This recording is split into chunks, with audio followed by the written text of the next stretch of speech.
चलिए, good evening students, आप सभी का स्वागत है इंग्लिश मॉक अड्डा के नाउन टेस्ट 05 के डिस्कशन सेशन में। और हम लोग डिस्कस करेंगे आज नाउन टेस्ट का 5वां सेशन, जिसमें हम लोगों के पास होंगे कुछ क्वेश्चन। और आप लोग टेस्ट मोड में ये सारी चीजें टीचमेंट पे अवेलेबल हैं। अगर आप टीचमेंट पे नहीं हैं तो कृपया कर मुझसे कॉन्टेक्ट करें।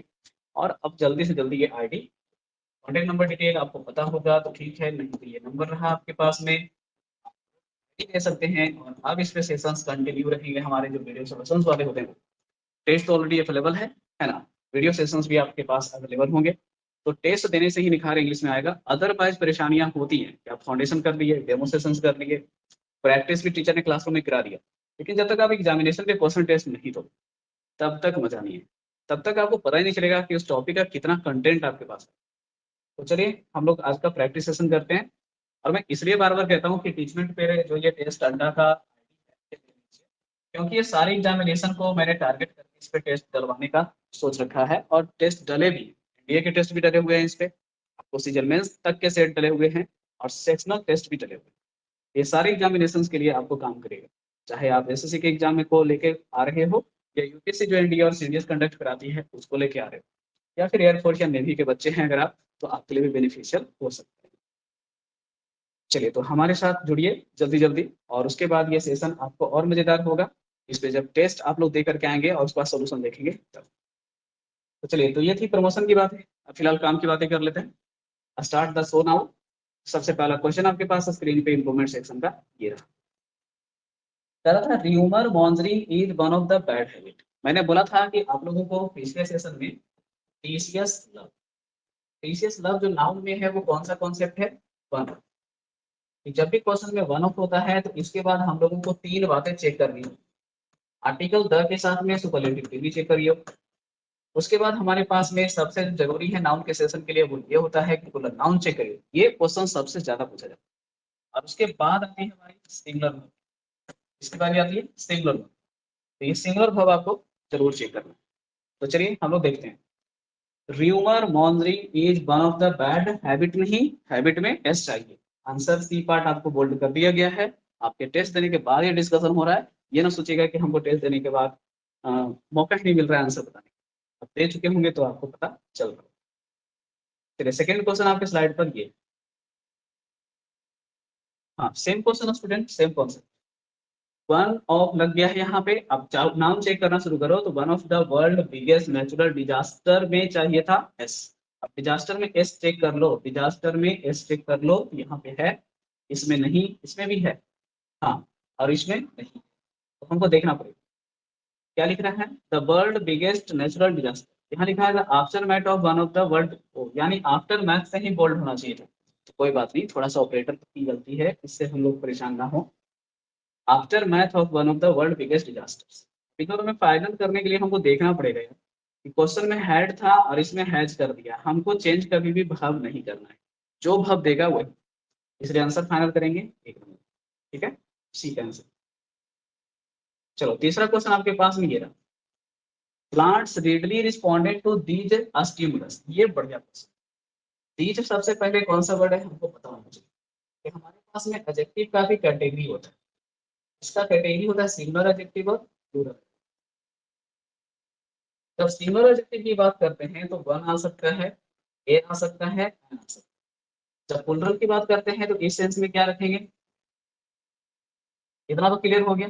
आप बताओ, प्रोनाउन में अगर हम बात करते हैं तो दिस होता और दैट होता, ये एडजेक्टिव में भी होता है। और जब प्लूरल सेंस में बात करेंगे तो इनके लिए यूज करेंगे हम दीज और क्या। कम से कम हमें अभी इतना ध्यान, क्लियर हो गया। तो सर ठीक है सर, दीज के साथ स्टिमुलस तो सही है ना था सर, एस लगा हुआ था, नो, ये अभी भी सिंगुलर है। तो इसको प्लूरल कैसे बनाते हैं? ठीक, यहाँ पे हम बात कर रहे हैं क्या, सफिक्स। सफिक्स का मतलब होता है जो वर्ड के क्या होता है, बाद में। पहले ऐड होता है उसको हम लोग प्रीफिक्स बोलते हैं, और जो बाद में ऐड होता है उसको क्या बोलते हैं, सफिक्स बोलते हैं। जब कंफ्यूजन हो बताते समय तो 1 सेकंड, 2 सेकंड, 15 सेकंड के लिए आपको बंद करना है और सोचना है कि एबीसीडी में पहले कौन आता है। पहले पी आता है तो प्रीफिक्स पहले लगने वाला, और एस आता है बाद में, सफिक्स बाद में लगने वाला। क्लियर? तो मैंने कहा कि हम सफिक्स के हिसाब से आपको सिंगुलर प्लूरल यहाँ पे सिखाने वाले। तो चलिए हम सिंगुलर प्लूरल सफिक्स के हिसाब से सिखाएंगे आपको। इधर मैंने सिंगुलर बोल दिया और इधर क्या बोल दिया, प्लूरल। तो जनरली यूएस जो होता है वो सिंगुलर सफिक्स होता है, जब इसका प्लूरल बनाने की बारी आती है तो क्या लगाते हैं, यूएस क्या है, सिंगुलर। जब इसका प्लूरल बनाने की बारी है तो आई। इसी में एग्जांपल हम लोग लिखते हैं अगर तो फंगस, और इसका प्लूरल जब करेंगे तो हो जाएगा फंगी। यही होता है मैथ वाले सर का रेडियस।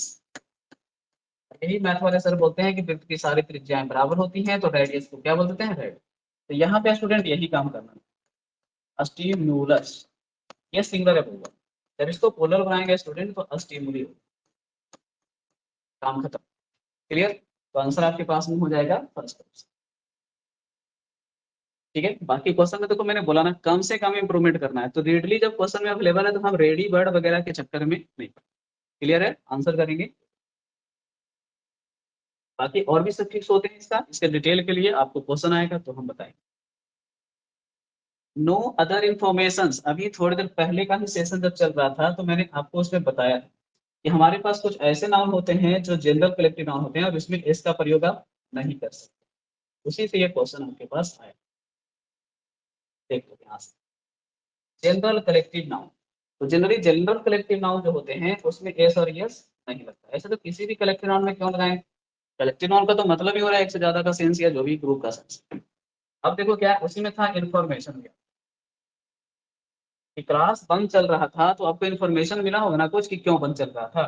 तो किसी ने बताया सर की तबीयत खराब थी, किसी ने बताया कि अभी शादियों का मौसम चल रहा है, लगता है सर शादी में गए हुए हैं। मैं कह रहा हूँ इन्फॉर्मेशन जो वर्ड होता है बउआ वो जनरल कलेक्शन नाउन है, एस निगरान। आंसर आपके पास ये आएगा, इन्फॉर्मेशन कंप्लीट करेंगे। चलिए क्वेश्चन नंबर देखिएगा अभी क्या लिख रहा है, सम्मन्स लिख दिया है। और क्वेश्चन में आप ध्यान से पढ़िए तो थाउजेंड ऑफ लिख रहा है। तो हमें पता होना चाहिए कि थाउजेंड ऑफ का जब हम प्रयोग करेंगे तो नाउन कैसा चाहिए, प्लूरल चाहिए। थाउजेंड ऑफ का मतलब क्या है, यहाँ पे हमको प्लूरल नाउन चाहिए। तो प्लूरल नाउन होने के लिए क्लास का प्लूरल क्लासेस, बस का प्लूरल बसेस, तो वैसे ही होगा समन्स का प्लूरल क्या, समन्सेस। तो समन सिंगुलर नाउन होता है बस, ये सिंगुलर है। जब इसको प्लूरल बनाने की बारी आती है तो इसमें ईएस लगाना पड़ता है। क्वेश्चन में आपको आंसर जब करने की बारी आएगी तो समन्स की जगह आपको लिखना पड़ेगा क्या, क्लियर। समन में क्या लगा दीजिए, ईएस। तो देख लीजिए समन में यहाँ भी एस नहीं रखा है, तो वैसे केस में गलत है क्वेश्चन का आंसर। समन में एस चाहिए था तो आपके पास में ये वाला सी और डी बच रहा है। अब क्वेश्चन में ध्यान से दीजिए, had been issued and thousand of summons bear sent होना चाहिए था क्योंकि कोर्ट के द्वारा भेजा जाएगा। इसका आंसर ये गलत है, ये नंबर आंसर डी का।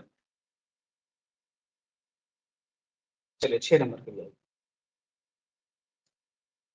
The fisherman of our village are constantly complaining of the poor number of fishes. ओ, आप ही बताइए, नंबर ऑफ फिशेस यानी कि मछलियों का जो, ये क्वेश्चन चला गया कलेक्टिव। तो हमें पता होना चाहिए कलेक्टिव नाउन, और खास करके हम बात कर रहे हैं किसके लिए, मछलियों के। इसके लिए अलग अलग वर्ड तो जरूर सीख लें। देखो सबसे फेमस आपके पास होता है डॉल्फिन के लिए। डॉल्फिन के लिए क्वेश्चन जब भी एग्जामिनेशन में आएगा तो सबसे पहले सिलेक्ट करना क्या, और यह स्कूल वर्ड हम मछलियों के लिए भी यूज कर सकते हैं। डॉल्फिन की जगह अगर फिश भी देगा तो भी चलेगा। यही बात होता है अगर आपके पास मछलियां होती हैं तो उनके लिए सोल भी यूज होता है। तो यहाँ पर सोल ऑप्शन नहीं, बच गए। उसके बाद आपके पास जो आंसर दिया है वो भी देख लो, HAUL। ये भी मछलियों के लिए ही होता है लेकिन इन समझना है क्या, गड्ढे वड्ढे में रहता है तब। तो चलिए इन्हें होल लिख देते हैं, एच से याद करना है होल, एच से ही याद करना है। और हम लोग मछलियों के लिए यूज कर सकते हैं अगर ये जाल में रखी गई है तब, क्या चीज, कैच। तो फीस के लिए चार चार कलेक्टिव नाउन। सबसे कॉमन स्कूल है, जो कि मैंने बोला कि डॉल्फिन के लिए ज्यादा पूछा जाता है। यहाँ पे फिलहाल क्वेश्चन में ऑप्शन के हिसाब से देखेंगे तो यहाँ पर क्या दिया था, आउट दिया था। तो आंसर क्या करेंगे, क्लियर। ये कलेक्टिव नाउन का क्वेश्चन। अब कोई बच्चा बोलेगा कि सभी के बारे में मुझको डिटेल बताओ। देखते हैं, होस्ट का यूज अगर आप करते हैं तो दो चीज के लिए यूज कर सकते हैं। एक तो प्रजा का समूह को बोलते हैं तो आप सब्जेक्ट्स के लिए यूज कर सकते हैं। एक हमारे घरों में पाई जाने वाली चिड़िया होती थी ना, अस्पैरोज, इसके लिए कर सकते हैं। अब कुछ बच्चे पूछेंगे होर्ड बताइए, तो HORD जो होता है ना, ये होता है बदमाशों का झुंड होता है। बदमाश को इंग्लिश में रफियंस का। और हीप जो होता है ना, ये स्टोन के लिए यूज करेगा। हीप ऑफ क्या हो जाएगा, पत्थर ही पत्थर अगर कहीं पे है। तो इसको बेहतर करना चाहते हैं तो आप जनरली क्या कर सकते हैं, किताबों का कलेक्शन देख सकते हैं, किताबों में दिया रहता है, कोई भी बुक देख सकते हैं, या तो कोई भी टीचर का नोट्स कलेक्ट कराउंड देख सकते हैं, इसमें आपको मिल जाएगा इसका ढेर सारा कॉम्बिनेशन। ऐसे तो बेसिक किताबें आपके पास ऑब्जेक्टिव जनरल इंग्लिश की होनी चाहिए, जैसे एसपी बख्शी हो गया आपके पास में, और भी किताबें। Sal trees have been planted in relatively 3/4 of the forest. देखो मैंने इसको समझाया था, अगर हम इसको बोलेंगे तो आप लोग बोलेंगे सर ये कंप्लीट एक फिगर है, अगर हम इसको बोलेंगे तो आप बोलेंगे सर ये 50% है, या इसको लैंग्वेज सेंस में हम हाफ बोल सकते हैं। लेकिन जब स्टूडेंट हम इसको पूछना शुरू करेंगे आपको, तो आप क्या बोलेंगे, 1/3 बोलेंगे। जब लैंग्वेज में बात होगी आपके पास में तो क्या हो जाएगा आपके पास, 1/3 हो जाएगा। चलो ठीक है, अगर मैं इसी को पूछ लिया यहाँ से, तो आपका जवाब क्या होगा, तो शायद आपका होगा 1/4 भाग है सर, और 1/4 भाग को हम लोग क्या बोलते हैं, जल्दी बोलिए, तो 1/4। आप साइकोलॉजी देखिए, जब हम लोग बनते हैं वन, तो वन के साथ बॉय बोल सकते हैं, तो क्या हम जब थ्री बोलेंगे तो थ्री के बाद भी बॉयज ही बोलेंगे, सभी बॉय ही बोलेंगे, तब तो हमको एस लगाना ही पड़ेगा। तो यही बात होगा कि जब मान लेते हैं कि हमारे पास ये वाला हिस्सा था और इसका 3/4 भाग हिस्सा था जैसे, तो हमको बोलना पड़ेगा इसको थ्री, और फोर्थ को बोलना पड़ेगा एस लगा, यानी थ्री के बाद क्या लगाना पड़ेगा, तो ये यही क्वेश्चन, कि क्वेश्चन में थ्री के बाद फोर्थ में क्या चाहिए। हाँ, ग्रामेटिकली गलत है, हाइफन के साथ आप नहीं लिख सकते, विदाउट हाइफन आप एस लगा सकते हैं। जैसे होता है ना कि आप थ्री बॉयज लिखना चाह रहे हैं तो डायरेक्ट आप थ्री बॉयज लिखते हैं, थोड़े ना थ्री के बाद हाइफन लिखते हैं। लेकिन आपके पास जब भी ऑप्शन कम बचता है तो आप मजबूरन आंसर करते हैं क्या, थ्री फॉल्स। एक थोड़ा सा पेचीदा क्वेश्चन एग्जाम के हो सकता है। चलिए 8वां क्वेश्चन, वही वाला कॉन्सेप्ट फिर से, कि जब भी क्वेश्चन में वन ऑफ का प्रयोग करेंगे तो क्वेश्चन में क्या चाहिए, रूरल चाहिए। लेकिन आप देख सकते हैं इज वन इन द कैसे होगा, वन ऑफ द होता है ना, अब वहां से भी क्वेश्चन दे दिया है, लेकिन आपको आंसर में बी पार्ट में दिख गया है कि वन ऑफ दिख रहा है मुझे, तो आंसर बच गया आपका। नाउन नहीं चेक करना था, नाउन तो ऑलरेडी पूरा था ही। फर्नीचर जो होता है आपका सिंगल नाउन होता है, तो हमको पता ही था। तो फर्नीचर को कुछ गलती उलती करता तब ना, अब उसके हिसाब से एज में क्या गलती, कोई गलती नहीं, नो करेक्शन रिक्वायर्ड। चले 10, विथ मैग्नीफाइंग ग्लासेस होना चाहिए था, मैग्नीफाइड ग्लासेस होना चाहिए था। क्यों क्यों क्यों, देखो यहाँ से जनरली जो आपके पास में ये क्लास होता है, यहाँ पे किसको बोला जा रहा है, चश्मा। अब चश्मा जो ठहरा है वो कौन सा नाउन ठहरा आपके पास में, तो पेयर नाउन का एक बहुत ही बढ़िया कॉन्सेप्ट, ये हमेशा अपने साथ में क्या लेके आता है, इसका भाव जो होता है वो हमेशा ही क्या करना होता है, प्लूरल। ये सब बातें अगर आप समझदार बच्चे हैं, समझ गए हैं, तो क्या होना चाहिए था, मैग्नीफाइंग ग्लास नहीं होना चाहिए था, ग्लासेस होना चाहिए। हाँ, अगर हम ग्लास के जगह पे ए लिख के लिख रहे हैं तो भी सही हो सकता है। जैसे देखिए, ग्लास की जगह क्या होना चाहिए था, ग्लासेस, ये शायद क्या हो जाता सही, या तो ए के साथ आप लिख सकते हैं ग्लास, तो शायद होगा सही। लेकिन इसका सही आंसर एक भी नहीं है यहाँ पे ऑप्शन में, इसलिए मजबूरन आंसर आपके पास एक है। ओके, जैसे मैंने कहा आई हैव अ शू, तो ये गलत हो जाएगा, आई हैव ए शू नहीं बोल सकते, तो आई हैव शूज।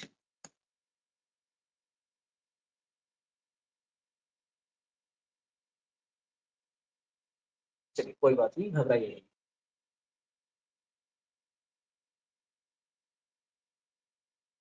हाँ, देखिए मैं क्या बता रहा हूँ कि जनरली हमारे पास जो पेयर नाउन होते हैं, उन सारे पेयर नाउन में एस लगा रहना नॉर्मल।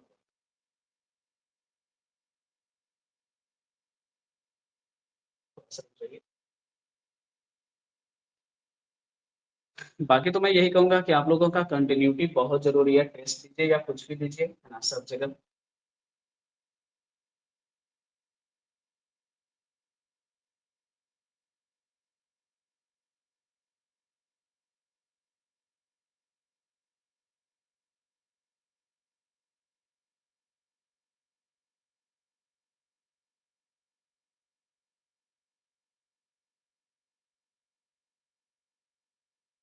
चलिए फिर से थोड़ा सा करना पड़ेगा हम लोगों को, लेकिन कोई दिक्कत नहीं, ऐसी चीजें होती रहेंगी।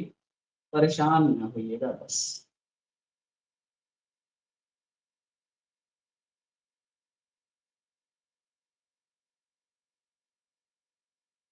बाकी देखिए जितने भी स्टूडेंट हैं सबको यही कहते रहते हैं कि टेस्ट दीजिए और कंटिन्यू भी रहिए, लेकिन कंटिन्यूटी इतना खराब रहता है लोगों का कि हम भी परेशान हो जाते हैं। लोग आईडी ले लिए कि टेस्ट देंगे सर, और उसके बाद टेस्ट तो दे ही रहे हैं।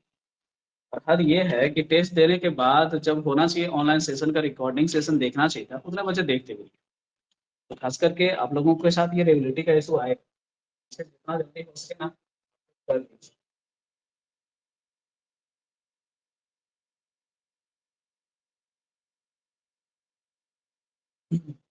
चलिए हम फिर से आ रहे हैं आपके बीच में। नाउ का जो क्वेश्चन था आपके पास में उनको,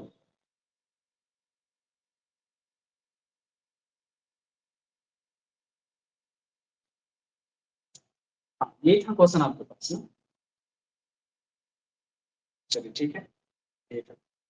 तो क्वेश्चन में यही हम बता रहे थे कि जनरली हमारे पास में जो टर्म होता है यूज, वो आपका प्लूरल होता है अगर हम लोग बात करते हैं किस तरह का, ग्रुप कलेक्टिव नाउन के सेंस में, या फिर जनरली पेयर नाउन। ठीक है, तो पेयर नाउन के क्वेश्चन में ये बात ध्यान देना। जैसे मैंने बताया था कि हमको कभी भी लिखना है तो हम एक सूझ नहीं लिख सकते, ये गलत हो जाता है। तो हमको उसको सही करना है तो सीधे सीधे क्या लिख देंगे, सूझ लिख देंगे। या तो फिर ए के साथ में हमको ना सूझ को लिखना पड़ेगा पेयर करके, उसके बाद क्या लगाना पड़ेगा, ठीक है। तो चलिए मैं आपको देता हूँ मौका। टू सूर का क्या सूत्र है? सही है, मुझे तो गलत लग रहा है। सोचना बंद कीजिए, लिखना शुरू कीजिए। टू पेयर्स और क्या चीज, तो जनरली जूता तो दो होता ही है ना, एक पैर के लिए नहीं दोनों पैर के लिए। जब भी इसको दो तीन चार पांच भी लिखना है तो इसमें हमेशा पेयर ऑफ का यूज करना चाहिए। तो यहाँ पर होना चाहिए था बीथ मैग्नीफाइंग ग्लास या बीथ मैग्नीफाइंग ग्लासेस, इसलिए क्वेश्चन का आंसर है। लो, अब न्यूज हम कितना बढ़िया से सिखाए थे कि जनरली जो न्यूज टर्म होता है वो चार दिशाओं के नाम से बना हुआ है ना, नॉर्थ ईस्ट वेस्ट और साउथ। तो जब ये आपके पास में चार दिशाओं के नाम से बना हुआ है तो कंफ्यूजन नहीं होना चाहिए होगा ना। चलिए, क्वेश्चन में ये वर्ड अपने आप में एक शॉर्ट फॉर्म की तरह है, और शॉर्ट फॉर्म का भाव हमेशा क्या होता है, सिंगुलर होता है। इसलिए क्वेश्चन में आर को क्या करेंगे, each। चलिए question number 12, I must have dropped of many my gloves in the, आप ही बताइए ग्लव्स का मतलब कितना, दोनों हाथों के लिए होता है। इसका मतलब है कि ग्लव में एस बिल्कुल जायज था, सही था, no correct. A large swarm of dog नहीं, आगे कलेक्टिव नाउन का क्वेश्चन फिर से ना, कलेक्शन। अब मैंने कहा कि जनरली जब डॉग का बात होता है तो डॉग के समूह को हमेशा पैक से इंडिकेट करते हैं, ये सीखते हैं। पर आप यूज कर सकते हैं डॉग के सेंस में किसके लिए, और वुल्फ्स के लिए। लेकिन हाँ, अगर कुत्ते के पिल्लों का समूह होता है पपीज, उनके लिए हम लोगों को अलग वर्ड यूज करना है, उसके लिए होता है आपके पास में एम आई डबल पी, है ना। तो पपीज यानी कि कुत्ते के पिल्लों का झुंड के लिए लिटर वर्ड यूज करिएगा, डॉग और वुल्फ्स के लिए पैक यूज करिएगा। आंसर एक है। India has lost a veteran with the disease of Shriram Lagoo. अब देखिए क्वेश्चन में कुछ हमको सिखाना पड़ेगा। जब हम बात करते हैं मृत्यु का, तो ये टर्म पहले तो क्या है, नाउन। हमारे पास वर्ड जो होता है सबसे आसान होता है डेथ, लेकिन कई बार हम डेथ वर्ड का यूज नहीं करके डिमाइस वर्ड का यूज करते हैं।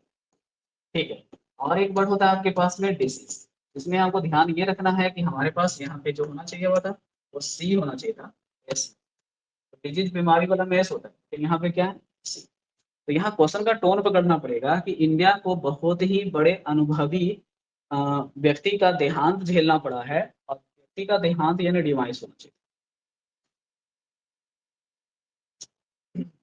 कुछ बच्चे को कंफ्यूजन हो रहा होगा कि सर क्वेश्चन में बेरिफिकेट वर्ड भी एक दिख रहा है जो ऑप्शन में, वो क्या होता है, ये निकट संबंधी की मृत्यु होती है ना, निकट संबंधी की मृत्यु, निकट संबंधी की,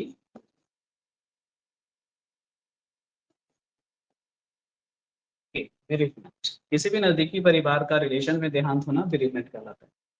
और जो डिसीज दिया हुआ था वो ईडी लगाने से एडजेक्टिव बन जाएगा, और इसका हिंदी मृत्यु के सेंस में नहीं, मृत या मरा हुआ हो जाएगा। चलिए, तो बाकी ये वर्ड का क्वेश्चन था, थोड़ा तो टेंशन ले लेगा। लो, अब टन्स ऑफ शीप कैसे, भेड़ का मांस बोलेंगे तो टन लग भी सकता है, भेड़ को कैसे काउंटिंग करने की जगह काउंट कर दिया टन, तो कलेक्टिव नाउन सही यूज करेंगे तो फ्लॉक ऑफ शीप होता है भेड़ का समूह।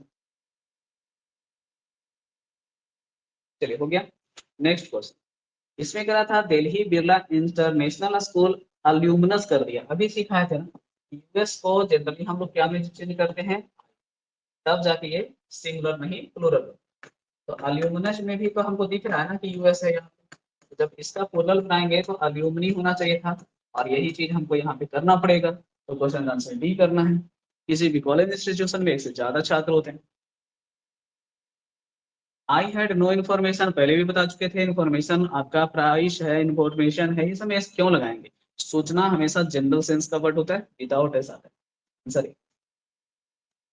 There is a great degrade value, ओहो ओहो ये क्या लिख दिया, आप खुद ही सोचिए। जनरली आपके पास एटीई है ना, ये सब जो टर्म होता है ये जनरली वर्ब इंडिकेटर होता है। जब हम इनका नाउन इंडिकेटर बनाते हैं तो उसमें टी आई ओ एन का कॉम्बिनेशन आता है, जैसे देखें डी ग्रेड है ना, तो जब इसका नाउन बनाते हैं तो डी ग्रेडेशन आता है, पता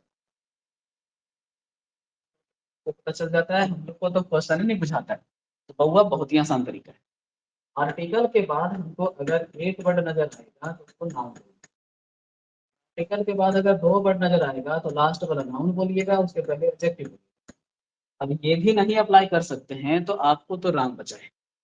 तो आर्टिकल ए के बाद दो वर्ड था, एक के बाद ग्रेट एडजेक्टिव होगा तो ग्रेट को क्या बनाना पड़ेगा, डिग्रेडेशन नाउन बनाना, सर एक है ना। कह था कि आज के समय में, आधुनिक समय में बहुत ही बड़े स्तर का वैल्यू में पतन हो रहा है। To fight on the battlefield for the sake of one country needs great strongness, कहाँ से आ गया, छिपी वाला हाल है। जब हम स्ट्रॉन्ग का नाउन बनाने के लिए आपको बोलेंगे तो इसका नाउन हमेशा क्या हो जाता है, स्ट्रॉन्ग। अब ऐसा ऐसा क्वेश्चन एग्जामिनर देता है कि बच्चे भी बना बना के हंसेंगे कि हमको यहाँ भी फंसाने वाले थे, लेकिन प्रॉब्लम हो गया, स्ट्रेंथ वर्ड है लेकिन लॉट ऑफ के साथ में रख दिया है, जबकि लॉट में इस नहीं लगा सकते। सही से कैसा लिखते हैं, ए लॉट ऑफ लिखते हैं, या तो क्या लिखते हैं, लॉट्स ऑफ। तो कहेंगे क्या सर कि एक ग्रेट करेज भी कर सकते हैं, क्योंकि स्ट्रेंथ मतलब ताकत होता है ना, ताकत को ही हम लोग कॉलेज भी कर सकते हैं, तो इसलिए हम लोग यहाँ पे स्ट्रेंथ वर्ड का ऑप्शन सही नहीं था कोई, तो आंसर कर देंगे डी नंबर, ग्रेट करेज। चलिए 21 नहीं 25 क्वेश्चन है इसमें। In the park I happen to meet two of my father's friend, आप बताइए पापा के दोस्तों से मुलाकात हुई है, तो पहले तो यहाँ टू लगा दिया, जब भी जब क्वेश्चन में टू आएगा तो इसका जो नाउन होगा उसको तो एस लगाना ही पड़ेगा, तो फ्रेंड में क्या चाहिए था, in the major cities cost of life होता है ना, कॉस्ट ऑफ लाइफ होता है, no sir cost of living होता है, कॉस्ट ऑफ लिविंग, इसी को हिंदी भाषा में कहते हैं जीवन प्रत्याशा, जीवन प्रत्याशा। देखिए इंग्लिश पढ़ने का एक फायदा है कि आप शब्दों को सही ढंग से बोलना सीखना, लिखना सब समझते हैं। तो जीवन प्रत्याशा का इंग्लिश क्या होता है, कॉस्ट ऑफ लिविंग। इस शहरों में जो कॉस्ट ऑफ लिविंग होता है, जीवन प्रत्याशा जो होती है हाईएस्ट होती है, समृद्ध जीवन शैली को प्रत्याशा बोल रहे हैं। थीसिस के बाद फिर आ गया वन ऑफ के बाद नाउन पुलर करना है, तो बुक में एस लगाइए, काम खत्म, आंसर भी। They started playing badminton at a young age of 9 years old, की क्या कांड कर दिया, देखिए आप ही बताइए, at a young age of क्या लिख दिया, 9 years old। अरे बाबा ये लिखने का क्या आवश्यकता था, सीधे सीधे लिखता, इतना ज्यादा लिखने की जगह पे at an age of 9, option मिला नहीं, 9 साल की उम्र में, सबसे आसान था, नहीं मिला। अब उसके बाद होना चाहिए था क्या, ठीक है, एट के बाद द लेते हैं, एट द यंग एज, और उसके बाद लिख देते हैं कितना साल का, 9, खत्म। तो यहाँ पे ईयर्स ओल्ड ये सब की क्या आवश्यकता थी फालतू में। तो कभी भी क्वेश्चन में आपको स्लैंग से क्वेश्चन भी आता है, स्लैंग का मतलब होता है सॉन्ग जैसा सुनने में लगेगा लेकिन गलत होगा, यहाँ पे यही काम करना था, आंसर एक। For her money is only the means नहीं, वनली के बाद कभी भी हम लोग यूज करते हैं, ध्यान दीजिए, वनली के बाद या तो हम ए एन के साथ नाउन सिंगुलर रखेंगे, या तो द के साथ में प्लूरल क्या रखेंगे। अब देखिए मीन मेस लगा रहा है, इसका मतलब आर्टिकल द तो होबे करेगा। अब ओनली के बाद एन मीन्स तो है ही नहीं ना, एन मीन तो हो भी नहीं सकता क्योंकि मीन मेस लगना ही लगना है। एक बताओ, क्वेश्चन में मैंने क्या सिखाया था कि जितना भी करेंसी वर्ड होता है सब में एस लगाओ, चाहे मीन्स मतलब कमाई हो, चाहे आपका मजदूरी हो वेजेज, चाहे भिखारी को दिया जाने वाला पैसा हो alms, ये सब में हमेशा क्या लगाना है एस एस। तो आपको मीन में एस हटा नहीं सकते, तो मजबूरन आंसर करिए द मीन्स सही है, नो करेक्शन ही सही है। Next. फिर आ गया वन ऑफ का क्वेश्चन, मतलब अंत भला तो सब भला भला बात है। यहाँ भी इन्होंने यही काम कर दिया कि वन ऑफ के बाद फैक्टर में लगा लो बउआ, तो आंसर एक हो गया आपका। फी सेशन नाउन का पांचों टेस्ट का फिनिश हो गया। तो चलिए हम लोग इसके बाद प्रोनाउन टेस्ट सीरीज का स्टार्ट करेंगे, जिसके टेस्ट आप लोग जरूर दे लीजिएगा, उसके बाद सेशन में आपको ज्यादा मजा आएगा। तब तक के लिए अलविदा।